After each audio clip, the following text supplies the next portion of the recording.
Hello knowledge army and welcome back to my YouTube channel.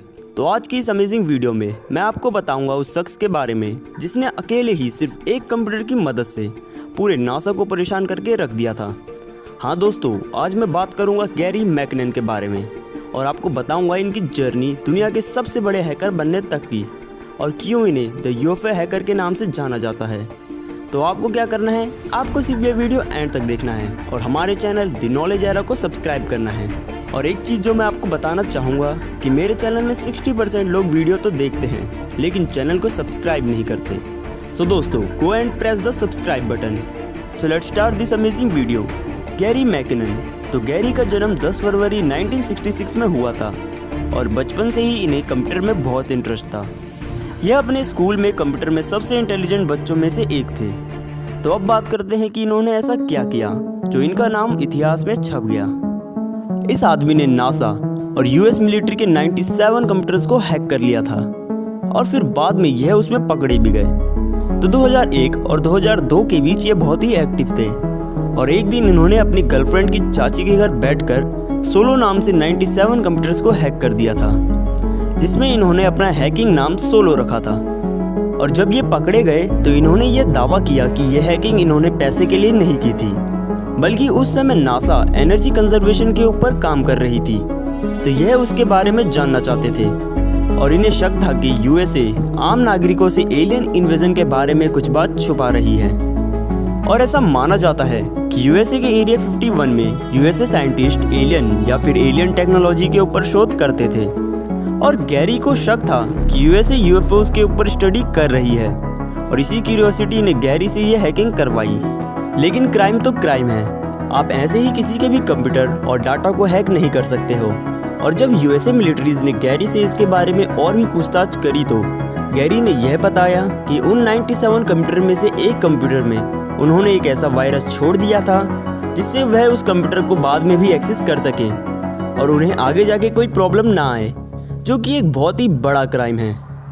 US authorities ने यह भी बताया कि गैरी ने कुछ बहुत ही इंपॉर्टेंट गवर्नमेंट फाइल भी चुराई है और इन पर यह भी आरोप था कि इनकी हैकिंग की वजह से वाशिंगटन आर्मी के 2000 कंप्यूटर्स ने काम करना ही बंद कर दिया था, जिसकी वजह से यूएस आर्मी को फाइनेंशियली बहुत ही ज़्यादा नुकसान हुआ था।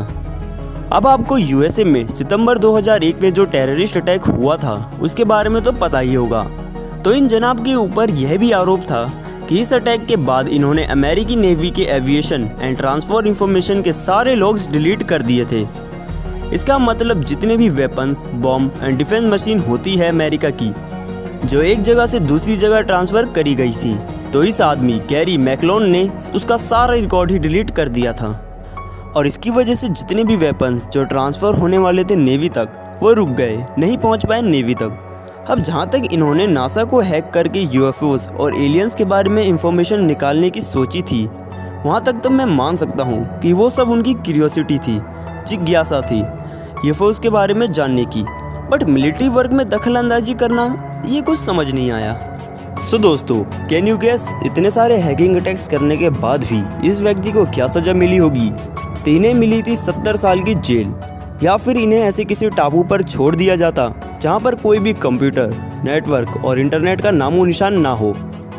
लेकिन इतना सब कुछ करने के बाद भी इन्हें कोई सज़ा नहीं मिली। क्यों नहीं मिली, मैं बताता हूँ। गैरी रहने वाले थे ब्रिटेन के और इन्होंने ये सब हैकिंग अपनी गर्लफ्रेंड के चाची के घर बैठकर किया था, जो कि स्कॉटलैंड में था। हैकिंग तो इन्होंने अमेरिकी नेटवर्क की करी थी, लेकिन किसी और कंट्री से। तो बाद में जब अमेरिकी सरकार ने यूनाइटेड किंगडम की गवर्नमेंट से गैरी मैकलोन को सज़ा दिलवाने के लिए कहा और इस आदमी को अमेरिकी मिलिट्री को सौंपने की बात करी तो यूनाइटेड किंगडम की गवर्नमेंट ने यह दावा किया कि यह आदमी मतलब मिस्टर गैरी मैकलोन एक मेंटली अनस्टेबल आदमी है और जितने भी हैकिंग अटैक इन्होंने किए वो अपने पूरे होश और आवाज़ में नहीं किए। और अगर इस आदमी को अमेरिका को सौंप दिया जाता है तो इस बात को सुनकर ही यह आदमी सुसाइड अटैम्प्ट कर लेगा। और आपको तो पता ही होगा कि सुसाइड करना ह्यूमन राइट्स के खिलाफ है और अगर आप अपनी जान लेते हो तो आपको सज़ा भी हो सकती है, लेकिन उसके लिए आपको सुसाइड से बचना होगा। और बाद में बहुत से सेलिब्रिटीज़ और ब्लैक हैट कम्युनिटी एक हैकर्स की कम्युनिटी है, तो इन सब लोगों ने गैरी का साथ देते हुए ये दावा किया कि इन्होंने अपनी क्यूरियोसिटी को जानने के लिए यह सब स्टेप्स लिए और इसमें किसी भी गवर्नमेंट और हायर बॉडीज़ को परेशान करने की सोच नहीं थी। और कितने ही हैकर्स ने तो ये क्वेश्चन अमेरिकी गवर्नमेंट पर ही कर दिए थे कि इनका नेटवर्क और डाटा सिक्योरिटी बहुत ही वीक है, जिसे कोई 13-14 साल का बच्चा भी क्रैक कर दे। और इनका मानना था कि सज़ा तो उन गवर्नमेंट एम्प्लॉयज़ को मिलनी चाहिए जिन्होंने ये नेटवर्क इतना वीक रखा। तो आपको इस वीडियो में मैंने लगभग सारी इन्फॉर्मेशन दे दी है गैरी मैकलोन के बारे में, और क्यों इन्हें यूएफओ हैकर्स कहते थे, और इनके सारे कांड भी आपको मैंने बता दिए हैं। अगर आपको इनके बारे में और भी इन्फॉर्मेशन चाहिए तो आप इनके बारे में विकिपीडिया में भी चेक कर सकते हैं। आई होप आपको ये वीडियो पसंद आई होगी। अगर वीडियो में कुछ भी देखकर मज़ा आया या कुछ भी नया जानने को मिला तो वीडियो को लाइक करें और इन यूएफओ हैकर्स के बारे में कमेंट सेक्शन में टाइप करें। और प्लीज़ दोस्तों, हमारे चैनल को ग्रो करने में हमारी मदद करें। लेकिन उससे पहले मैं आपको एक छोटी सी क्लिप दिखाना चाहता हूँ।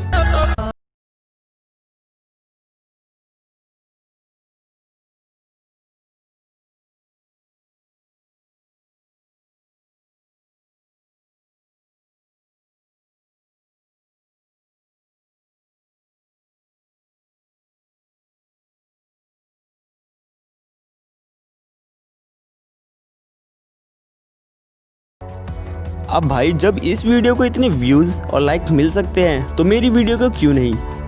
बस आपको सब्सक्राइब करना है द नॉलेज एरा, और आप अपडेट रहेंगे ऐसे ही अमेजिंग और नॉलेजफुल फैक्ट से। तब तक के लिए see you, good bye and subscribe to the knowledge era.